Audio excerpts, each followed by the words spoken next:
Press మిత్రులకి నమస్కారం. చారిత్రాత్మకమైన సభలకు నెలవైన ఓరుగల్లు మరొకసారి నేను నిర్వహించినటువంటి రజతోత్సవ సభ ద్వారా చరిత్రకెక్కిన సందర్భంగా దాంట్లో ప్రత్యక్షంగా పరోక్షంగా పాల్గొన్నటువంటి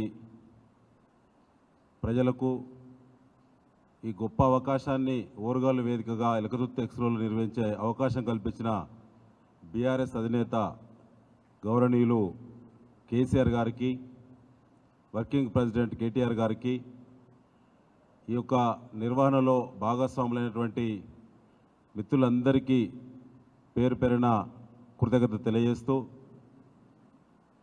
నిన్నటి సభను విఫలం చేయడానికి గత 15 రోజులుగా రేవంత్ రెడ్డి ప్రభుత్వం చేయని కుట్రలు లేవు. అన్ని రకాల కుట్రలు చేస్తూ ఉన్నారు.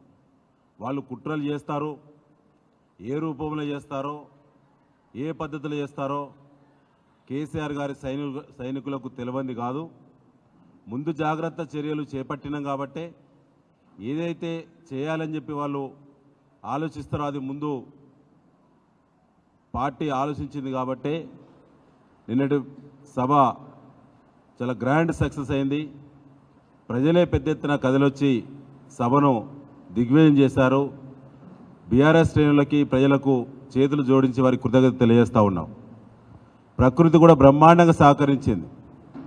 నిన్నటి సభ పెట్టడం అనేది తెలంగాణ ప్రజలకు అత్యంత అవసరం కాబట్టే తప్పకుండా ఆ సభకి దేవుడి ఆశీర్వాదం కూడా తోడైంది. అది తప్పకుండా తెలంగాణ ప్రజలకు కేసీఆర్ గారి యొక్క దిశానిర్దేశం ప్రజలకు కూడా ఉపయోగపడుతుందని చెప్పి మేము భావిస్తూ ఉన్నాం. ముఖ్యంగా మిత్రులారా, నిన్న ఎన్నడూ కూడా డ్యూటీలు చేయనటువంటి ఆర్టీఓలు నిన్న మొత్తం కూడా రోడ్ల మీద ఉన్నారు. ఆదిలాబాద్ నుంచి ఆలంపూర్ వరకు మొత్తం ఆర్టీఓలు నిన్న రోడ్ల మీద చెక్ పోస్టులు పెట్టి ప్రతి వెహికల్ను కూడా చెక్ చేసి సభను ఆటంకపరిచారు. ఇది జరుగుద్దని చెప్పి గత వారం రోజుల నుంచే మాకు సమాచారం ఉన్నది. స్కూలు కాలేజీల యొక్క ప్రైవేట్ స్కూలు ప్రైవేట్ కాలేజీల యొక్క బస్సులు ఇవ్వకుండా అధికార కాంగ్రెస్ పార్టీ ఎమ్మెల్యేలు చిల్లర రాజకీయాలకు ఒడిగట్టారు. వారు యూనియన్లను బెదిరించుడు, వారికి సంబంధించిన బస్సులను చెక్ చేపిస్తాం, ఆర్టీఓలు బండ్లు సీజ్ చేస్తారు, ₹1,00,000 జరిమానా వేస్తారు, జాగ్రత్త అని చెప్పి హెచ్చరికలు చేశారు. దాన్ని దృష్టిలో పెట్టుకొని వరంగల్ జిల్లా స్కూల్స్ ప్రైవేట్ స్కూల్స్ అసోసియేషన్ జిల్లా కమిటీ అధికారికంగా ప్రకటించింది. దాని ఎవిడెన్స్ ఇవాళ మా దగ్గర ఉన్నది. ప్రకటన చేసి కూడా ఎవరైనా ముందుకొచ్చి కనుక బస్సులు సహకరిస్తే ఆ బండ్లను సీజ్ చేసే ప్రయత్నం చేస్తారు. నిన్న సత్తుపల్లి మాజీ శాసనసభ్యులు వీరయ్య గారు, అదేవిధంగా పాలేరు మాజీ శాసనసభ్యులు ఉపేందర్ రెడ్డి గారు మన ములుగు రోడ్లో ఆర్టీఓ చెక్ పోస్ట్ పెట్టి బండ్లను ఆపి గంటల తరబడి ఆపితే ఘర్షణ జరిగింది. నిన్న ఆర్టీఓకు దెబ్బలు ఒక్కటే తక్కువ ఉన్నాయి. నాలంటోడు కనుక అక్కడ ప్రత్యక్షంగా ఉంటే అంగీలాగు ఊడదీసి కొట్టేవాళ్ళం. ఎందుకంటే ప్రజలను నడెండలో నడి రోడ్డు మీద నిలబెట్టి లక్షలాది మంది ప్రజలు వచ్చేటువంటి దారిలో ఆర్టీఓలు చెక్ పోస్ట్ పెట్టే పరిస్థితి ఎందుకు వచ్చింది? గతంలో ఉమ్మడి ఏపీలో కానీ 10 ఏళ్ల కేసీఆర్ పాలనలో కానీ ఏ పార్టీలు సభలు పెట్టినా ఈ రకమైనటువంటి అడ్డగిద్దలు ఎప్పుడు జరగలేదు. ఇవాళ నా నియోజకవర్గంలో, నా నర్సంపేట నియోజకవర్గంలో ఒక స్కూలు కాలేజీ యాజమాన్యం ఒక్క బస్సు కూడా ఇలా బీఆర్ఎస్ పార్టీ సభకు ఎంత అడిగినా ఇవ్వలేదు. అంటే దాని తీవ్రత ఎట్లా ఉందో, కుట్రలకు ఏ విధంగా రేవంత్ రెడ్డి ప్రభుత్వం తెరలేపిందో అర్థం చేసుకోవాలని చెప్పి నేను విజ్ఞప్తి చేస్తూ ఉన్నాను. ఈ జిల్లాలో ఎవరైతే సహకరించే ప్రయత్నం చేస్తారో వాళ్ళను కూడా బెదిరించే ప్రయత్నం చేశారు. అధికార పార్టీ ఎమ్మెల్యేలు వాళ్ళు ప్రవర్తించిన తీరు సిగ్గుమాలిన చర్యలు. ఇది ప్రజాస్వామ్యానికి మంచిది కాదు. రేపు కాంగ్రెస్ పార్టీ వాళ్ళు సభలు పెడతారు, ఇతర పార్టీలు సభలు పెడతారు. ఈ రకమైనటువంటి పరిస్థితి మంచిది కాదని చెప్పి ఈ సందర్భంగా నేను మరొకసారి మీ దృష్టికి తీసుకురావడం జరుగుతూ ఉన్నది. ముఖ్యంగా అధికార పార్టీ ఎమ్మెల్యేలు ఆర్టీఓలతో మాట్లాడుతూ జిల్లా యూనియన్లో కాన్ఫరెన్స్ కాల్లో మాట్లాడే ఎవిడెన్సెస్ కూడా ఉన్నాయి మా దగ్గర. ఇంత చిల్లర కొడిగడతారా? ఒక రాష్ట్ర స్థాయి ఒక ఈవెంట్, ఒక అవకాశం ఇలా వరంగల్కు దక్కితే ఇలా దాన్ని చెడగొట్టే ప్రయత్నం అధికార పార్టీ ఎమ్మెల్యేలు చేసిళ్ళు. ఇవాళ వాళ్ళ పార్టీ కూడా సభలు పెట్టినప్పుడు, ఆనాడు బీఆర్ఎస్ ప్రభుత్వం ఉన్నప్పుడు ఎక్కడ కూడా ఎప్పుడు కూడా బీఆర్ఎస్ పార్టీ ఇతర పార్టీల సభలకు సహకరించద్దని ఎప్పుడు కూడా ఈ రాజకీయాలకు మేము ఎప్పుడు కూడా ప్రయత్నం చేయలేదు. ఇది మొదటిదే కాదు, కాంగ్రెస్ పార్టీ కూడా సభలో సమావేశాలు పెడతారు, దానికి బదలా ఉంటుందని చెప్పి ఈ సందర్భంగా నేను విజ్ఞప్తి చేయడం జరుగుతూ ఉన్నది. ముఖ్యంగా చరిత్రాత్మకమైనటువంటి ఈ సభలకు వేదికైనటువంటి ఓరుగల్లు ఖ్యాతిని రాష్ట్ర వ్యాప్తంగా, దేశవ్యాప్తంగా కీర్తి ప్రతిష్టలు మరొకసారి మరి రావడానికి ప్రయత్నించినటువంటి అందరూ కూడా మరొకసారి సహకరించినటువంటి అందరూ కూడా నేను మరొకసారి విజ్ఞప్తి చేస్తున్నాను.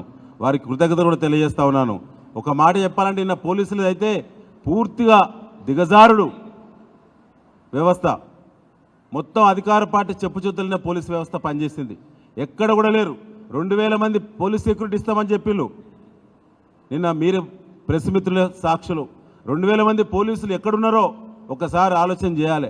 కాగితం మీద చూపెట్టింది తప్ప ఎక్కడ కూడా 2000 మంది పోలీసులు కాదు కదా, ఎక్కడ కూడా పట్టుమని 10 మంది కూడా ఎక్కడ కూడా అవపడలేదు. నిన్న 5 గంటలకే వరంగల్ రోడ్ ప్రెజర్ ఉంటుందని చెప్పి మేము చాలాసార్లు చెప్పినాం, వ్రాతపూర్వకంగా ఇచ్చినాం.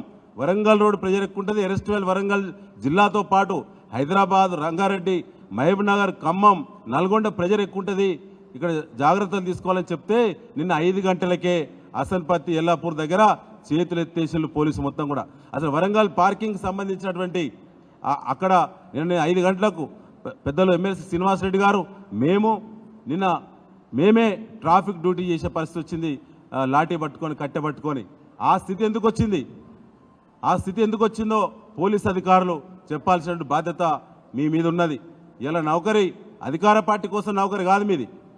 ఇదే ప్రభుత్వం మళ్ళీ ఉంటుందని చెప్పి అనుకోవద్దు.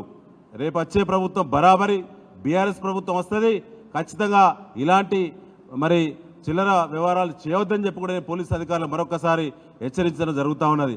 ఎందుకంటే నిన్న 5 గంటలకు వరంగల్ రోడ్ ట్రాఫిక్ క్లియరెన్స్లో ఏ ఒక్క పోలీస్ అధికారి అందుబాటులో లేరు. ఎమ్మెల్సీ గారు నేను ఎన్నిసార్లు ఫోన్లో ప్రయత్నం చేసినా ఏ ఒక్కరు కూడా ఫోన్ ఎత్తలేదు, మాకు రెస్పాన్స్ ఇవ్వలేదు. మేము నిర్వాహకులమే, మేము మా ఫోన్ ఎత్తినటువంటి అధికారులు మీరు డ్యూటీ ఎక్కడ చేసిలని చెప్పి అడగదలుచుకున్నాం.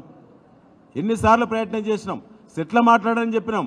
స్థానికంగా అవపడ్డ పోలీస్ దగ్గర అక్కడక్కడ సెట్ ఉంటే సెట్ల మీ ఆఫీసుతో మాట్లాడినా బాబు, మేమే నిర్వాహకులం కదా, మీరు అనవసరంగా బారికేడ్లు అడ్డం పెడుతున్నారు, లక్షలాది మంది ప్రజలు వచ్చేటువంటి రోడ్లకు బారికేడ్లు పెట్టడం ఎక్కడిది, ఇది బుద్ధిలేని వ్యవహారం అని చెప్పి కూడా నిన్న ఎంత చేసినా ఒక్కరు కూడా స్పందించలేదు. నిన్న 5 గంటలకే ఖచ్చితంగా ప్రభుత్వం యొక్క ఒత్తిడి మేరకు 5 గంటలకే పోలీసు మొత్తం కూడా బ్యాక్ అయిన్లు, రిట్రీట్ అయిన్లు, పోలీసు ఎక్కడ కూడా డ్యూటీ చేయలేదు. ఎక్కడ కూడా ఏ ప్లేస్లో కూడా నిన్న డ్యూటీ చేయలేదు.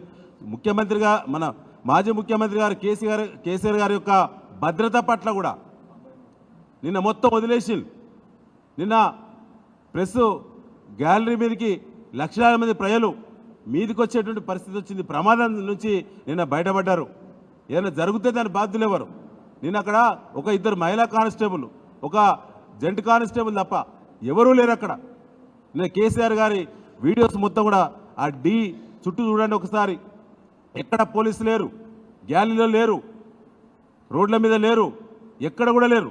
నిన్న 12 కిలోమీటర్లు నడిచి తిరిగినాం మేము మొత్తం కూడా, ఎక్కడ కూడా లేరు. అన్ని వీడియోలు షూట్ చేసినాం. నేను కమాండ్ కంట్రోల్ సెంటర్ పెట్టినాం, 180 సీసీ కెమెరాలు షూట్ అయినాయి. ఎక్కడెక్కడ పోలీసులు ఏ టైంకు లాఠీ కింద వేసిల్లో మా దగ్గర అన్ని ఎవిడెన్సెస్ ఉన్నాయి. అవన్నిటి పట్ల కూడా మేము మరొకసారి రాష్ట్ర పార్టీకి ఇవాళ అందిస్తున్నాం. మా కమిటీ అందరం పోయి కేసీఆర్ గారి దగ్గర ఇవాళ సమావేశం ఉన్నది. ఇవాళ ఆ సీసీ ఫుటేజ్ మొత్తం కూడా కలెక్ట్ చేసినాం. ప్రతిదీ కూడా మరి మా దగ్గర ఉన్నది. ఎక్కడ పోలీస్ పర్యవేక్షణ లేదని చెప్పడానికి అన్ని రకాల ఎవిడెన్సెస్ మా దగ్గర ఉన్నాయి. ఇవాళ అవన్నీ కూడా ఇవాళ మా అధినేతకి ఇవాళ సమర్పిస్తాం. జరిగిన డ్రామా ఏందో, జరిగిన కుట్ర ఏందో తప్పకుండా సమాజానికి చెప్పాలని చెప్పి ఇవాళ ఈ ప్రెస్ మీట్ పెట్టడం జరిగిందని చెప్పి తెలియజేస్తూ, ముఖ్యంగా ఏది చేసినా ఇవాళ బారికేట్లను తన్నుకొచ్చి లక్షలాది మంది ప్రజలు సభకొచ్చి ముఖ్యంగా యువత బ్రహ్మాండమైన రెస్పాన్స్, యువత కూడా ఎక్కువ పాల్గొన్నటువంటి, నాకు తెలిసి నేను 2001 నుంచి కేసీఆర్ గారు వెంట ఉన్నాను. 6 సభలకు నేను బాధ్యతతో పనిచేసిన, ఇది 6వ సభ. ఎప్పుడు కూడా ఇంత యూత్ ఉద్యమ సమయంలో ఉన్నారు. నిన్నటి సభలో మళ్ళీ చూసిన 10 ఏళ్ల గ్యాప్ తర్వాత, అంటే యువతలోనే వచ్చింది మళ్ళీ కేసీఆర్ గారే రావాలని. కాబట్టి నేను ఈ సందర్భంగా మరొకసారి సహకరించిన మిత్రులకి, ముఖ్యంగా కెప్టెన్ లక్ష్మీకాంతరావు గారు, పెద్దలు మా సతీష్ అన్న, అదేవిధంగా ఎలకతుర్తి మండల కమిటీ బాధ్యులు, గ్రామ కమిటీ బాధ్యులు, ముఖ్యంగా రైతులు ఎక్కడ చిన్న ఇబ్బంది పెట్టకుండా రైతులకు మరి భూమి తొక్కుడు పడవచ్చు, ఇబ్బందులు కావచ్చు, అక్కడక్కడ రోడ్లు వేసిన కాడ కూడా ఇబ్బంది జరిగినా కూడా రైతులు బ్రహ్మాండంగా సహకరించారు. వారందరూ కూడా పండగ వాతావరణంలో మరి డయాస్ దగ్గరికి 2-3 రోజుల నుంచే వారి కుటుంబ సభ్యులు ఎక్కడెక్కడున్న బంధువులను ఆత్మీయులను పిలుచుకొని అక్కడ బ్రహ్మాండంగా మరి వారందరూ కూడా పార్టిసిపేట్ చేస్తారు. వారందరూ కూడా పేరు పేరున చేతులు జోడించి నేను ప్రత్యేక కృతజ్ఞత తెలియజేస్తా ఉన్నాను. Thank you.